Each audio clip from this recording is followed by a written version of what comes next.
Okay, no jokey opener here. Instead, I just want to take this moment of your time to promote a petition that is basically working to make it compulsory for sign language to be taught in all schools across the UK. I think that it is such a worthwhile cause, and that by literally just signing the petition, you could help it get debated in Parliament and maybe even passed. I will include a link in the description to the petition for you to sign because, again, it is a cause that, if passed, would make the world of difference to so many young children.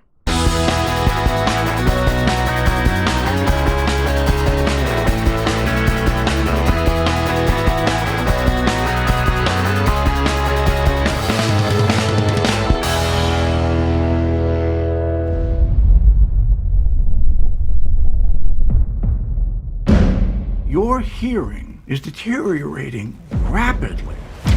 We'll come back. Till then, Lou, we just keep going, okay? No. Lou, No. let's play tomorrow. Let's see what it's like, okay? I'm gonna be like a click track. You can play to me. You have to understand, your first responsibility is to preserve the hearing you have. How's it going, guys? Welcome back to my channel and time for another episode of Luke's Reviews. On today's video, well, the Oscars are this Sunday and the UK seems to have forgotten to release half of the nominees. But we're getting there slowly but surely, and next up is a film that was very high on my most anticipated movies of 2021 list, and that is Sound of Metal.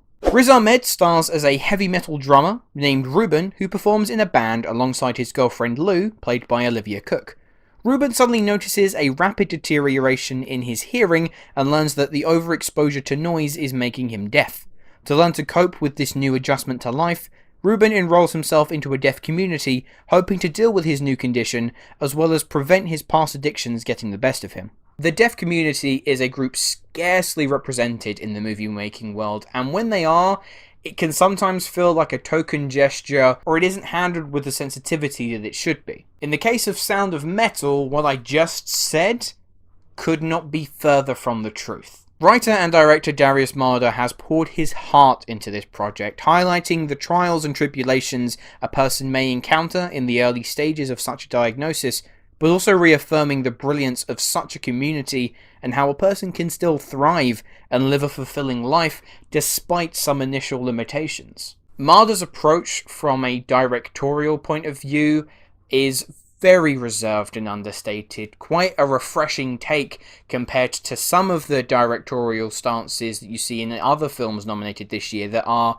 overtly flashy and stylish. But most importantly, there is a built-in sensitivity to the character of Ruben, to the community that we are introduced to, but also combining Ruben's experience with the struggle of addiction and embracing acceptance. Now, often it doesn't adhere to typical storytelling tropes that other similar films might abide by. It feels fresh and original, whilst at the same time calm and sophisticated. It goes without saying that Riz Ahmed easily deserved his Oscar nomination, and in any other year probably could have been a top pick to win the award, but given this year, I think it's likely that it's going to be down to either Boseman or Hopkins. But Ahmed is just terrific in this film, masterfully navigating his way through a whirlwind of emotions from the moment that he is diagnosed to as he begins to accept his new way of life.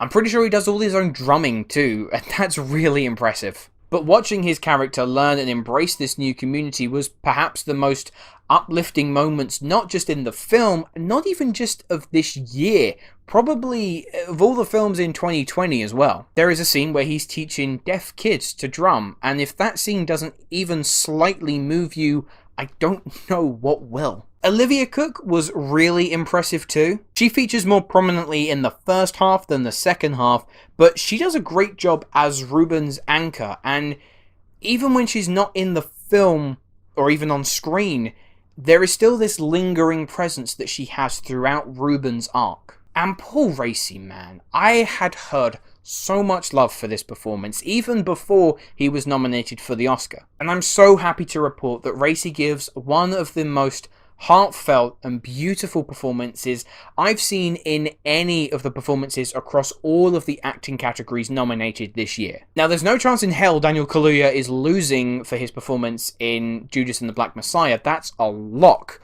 But man, Raci's performance in this is graceful, tender, and his character speaks volumes in painting a larger picture for the community itself. But of course, the biggest talking point for Sound of Metal is the sound design.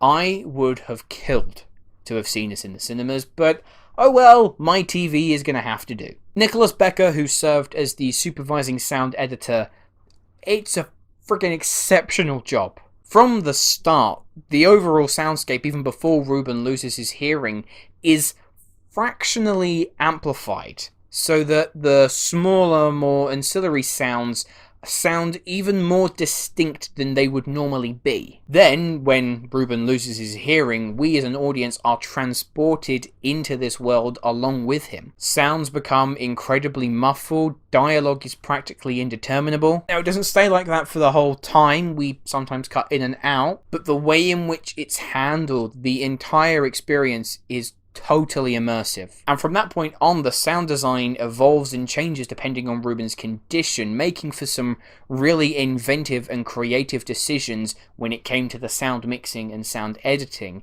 It has to be some of the most impressive and original use of sound I've seen in any film. It's almost like how integral Roger Deakins' cinematography was to telling the story of 1917. The sound design in Sound of Metal, if it wasn't for how well it has been realised, this film wouldn't have been half as effective as it is. If I have any critiques, the third act I didn't find as investing as the first two. The pace really slows.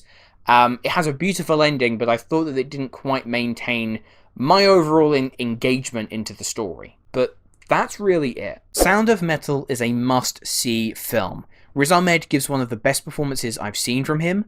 Paul Raci is a sheer and utter delight to watch. Darius Marder's direction is outstanding from a technical perspective, but beautifully understated at the same time. It's available right now to watch in the UK on Prime Video, and I strongly recommend checking it out. Overall, I'm going to give Sound of Metal a very, very solid 8.5 out of 10. Anyway guys, those are my thoughts on Sound of Metal. Let me know, have you had a chance to see the film? I know it's pretty much come out in every single country other than the UK, but leave your thoughts of the film down in the comments below. No questions this time round, just a reminder to please just take a couple minutes out of your day to sign that petition. It will do a world of good for this continuously overlooked community. And as always, thank you so much for watching, and I will see you in the next video. Hello, thank you so much for watching. I hope you enjoyed the video. If you have, make sure to click that like button, and if you aren't already, click that subscribe button too.